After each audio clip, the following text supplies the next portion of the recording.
गुरु प्यारी साध संगत जी, नमस्कार जी। आप सब कैसे हो? आशा करती हूँ बाबा जी के श्री चरणों में अरदास करती हूँ कि मालिक की कृपा से, निरंकार दातार की मेहरबानी से आप सब बहुत खुश होंगे, मौज बहार में होंगे और अवश्य ही भजन सिमरन में होंगे। साध संगत जी, मैं हाजिर हूँ आज आप सभी से एक बहुत ही खूबसूरत साखी साझा करने के लिए। उम्मीद करती हूँ ये साखी आप सभी को बहुत पसंद आएगी।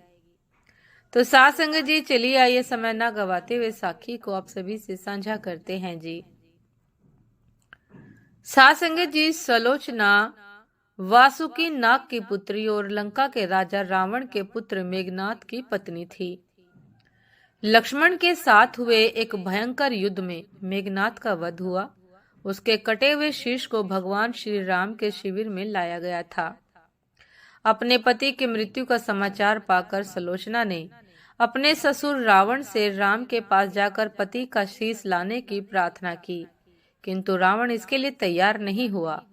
उसने सलोचना से कहा कि वह स्वयं राम के पास जाकर मेघनाथ का शीश ले आए।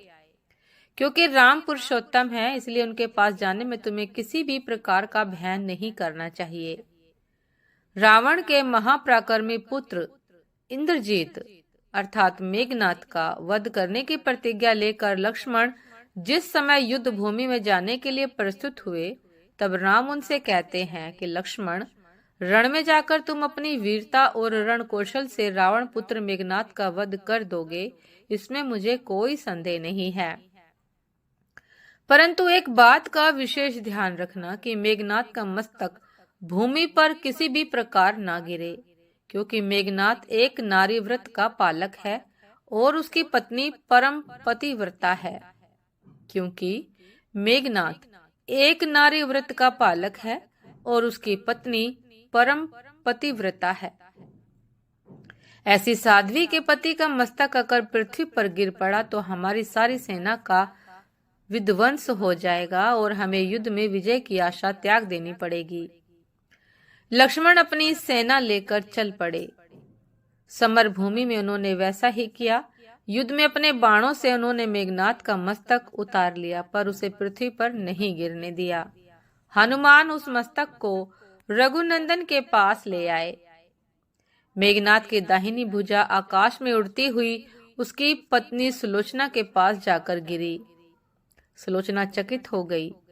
दूसरे ही क्षण अत्यंत दुख से कातर होकर विलाप करने लगी, पर उसने भुजा को स्पर्श नहीं किया। उसने सोचा, संभव है यह भुजा किसी अन्य व्यक्ति की हो। ऐसी दशा में सासंगत जी, परपुरुष के स्पर्श का दोष मुझे लगेगा। सुलोचना ने ऐसा सोचा और निर्णय करने के लिए उसने भुजा से कहा, यदि तू मेरे स्वामी की भुजा है तो मेरे पतिव्रत की शक्ति से युद्ध का सारा वृत्तांत लिख दे। भुजा में दासी ने लेखनी पकड़ा दी। भुजा में दासी ने लेखनी पकड़ा दी। लेखनी ने लिख दिया, प्राण प्रिय, यह भुजा मेरी ही है। युद्ध भूमि में श्री राम के भाई लक्ष्मण से मेरा युद्ध हुआ। लक्ष्मण ने कई वर्षों से पत्नी अन्न और निद्रा छोड़ रखी है। वे तेजस्वी तथा समस्त देवी गुणों से संपन्न है। संग्राम में उनके साथ मेरी एक नहीं चली। अंत में उन्हीं के बाणों से विद्ध होने से मेरा प्राणांत हो गया। मेरा शीश श्री राम के पास है। साथ संगत जी, पति की भुजा लिखित पंक्तियां पढ़ते ही सुलोचना व्याकुल हो गई। पुत्र वधू के विलाप को सुनकर लंकापति रावण ने आकर कहा, शोक न कर पुत्री, प्रातः होते ही सहस्त्रों मस्तक मेरे बाणों से कट कट कर पृथ्वी पर लौट जाएंगे। मैं रक्त की नदियां बहा दूंगा। करुण चित्कार करती हुई सुलोचना बोली, पर इससे मेरा क्या लाभ होगा पिताश्री? सहस्त्रों नहीं, करोड़ों शीश भी मेरे स्वामी के शीश के अभाव की पूर्ति नहीं कर सकेंगे। सुलोचना ने निश्चय किया कि मुझे अब सती हो जाना चाहिए, किंतु पति का शव तो रामदल में पड़ा हुआ था। फिर वह कैसे सती होती? जब अपने ससुर रावण से उसने अपना अभिप्राय कहकर अपने पति का शव मंगवाने के लिए कहा, तब रावण ने उत्तर दिया, देवी, तुम स्वयं ही रामदल में जाकर अपने पति का शव प्राप्त करो। जिस समाज में बाल ब्रह्मचारी हनुमान, परम जितेंद्रिय लक्ष्मण तथा एक पत्नी व्रती भगवान श्री राम विद्यमान है, उस समाज में तुम्हें जाने से डरना नहीं चाहिए। मुझे विश्वास है कि इस सतुत्य महापुरुषों के द्वारा तुम निराश नहीं लौटाई जाओगी। सलोचना के आने का समाचार सुनते ही श्री राम खड़े हो गए और स्वयं चलकर सलोचना के पास आए और बोले कि देवी, तुम्हारे पति विश्व के अन्यतम योद्धा और पराक्रमी थे। उनमें बहुत से सद्गुण थे, किंतु विधि की लिखी को कौन बदल सकता है। आज तुम्हें इस तरह देखकर मेरे मन में पीड़ा हो रही है। सलोचना भगवान की स्तुति करने लगी। श्री राम ने उसे बीच में ही टोकते हुए कहा, देवी, मुझे लज्जित ना करो। पतिव्रता की महिमा अपार है, उसकी शक्ति की तुलना नहीं है। मैं जानता हूँ तुम परम सती हो, तुम्हारे सतीत्व से तो विश्व भी थर्राता है।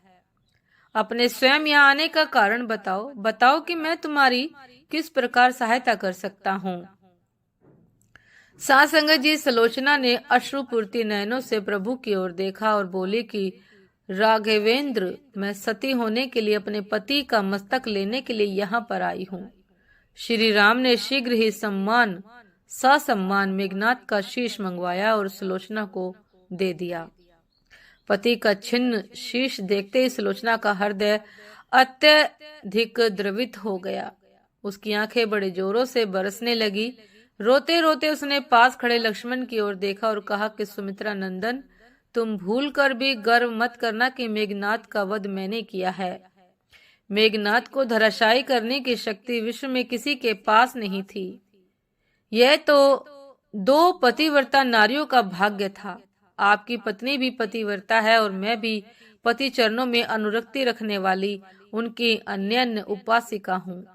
पर मेरे पति देव पतिव्रता नारी का अपहरण करने वाले पिता का अन्न खाते थे और उन्हीं के लिए युद्ध में उतरे थे। इसी से मेरे जीवन धन परलोक सुधारे। सभी योद्धा सुलोचना को राम शिविर में देखकर चकित थे।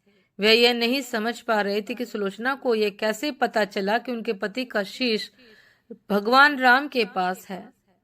जिज्ञासा शांत करने के लिए सुग्रीव ने पूछ ही लिया कि यह बात उन्हें कैसे ज्ञात हुई कि मेघनाथ का शीश श्री राम के शिविर में है।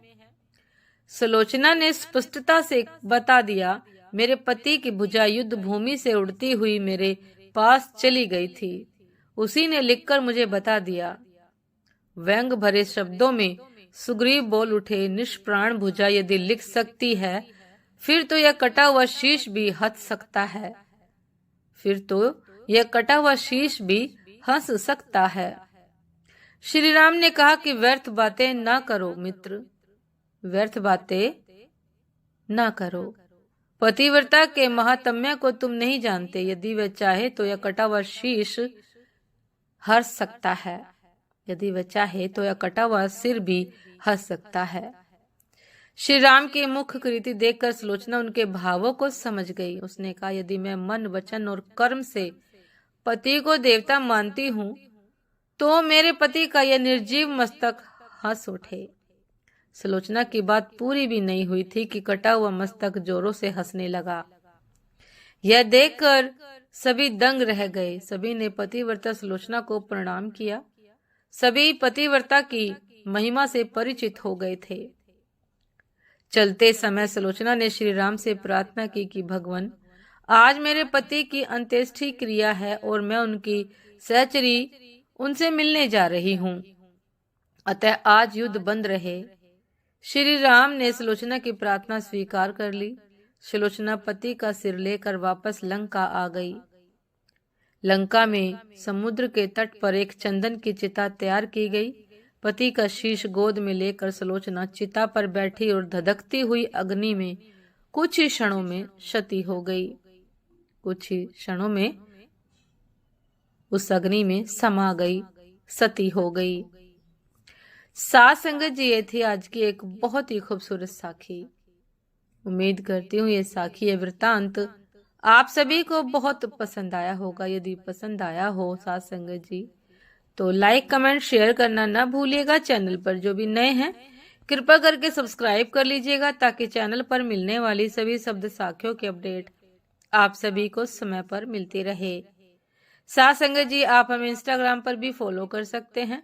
इंस्टाग्राम का लिंक डिस्क्रिप्शन बॉक्स में दिया गया है। तो साथ संगत जी, दासी को भी आज्ञा दीजिए। आपसे फिर मुलाकात होती है एक नए शब्द साखी के साथ, एक नए खूबसूरत विचार के साथ। तब तक के लिए नमस्कार जी। सदा खुश रहिए, मुस्कुराते रहिए, भजन सिमरन अवश्य करते रहिए। नमस्कार जी।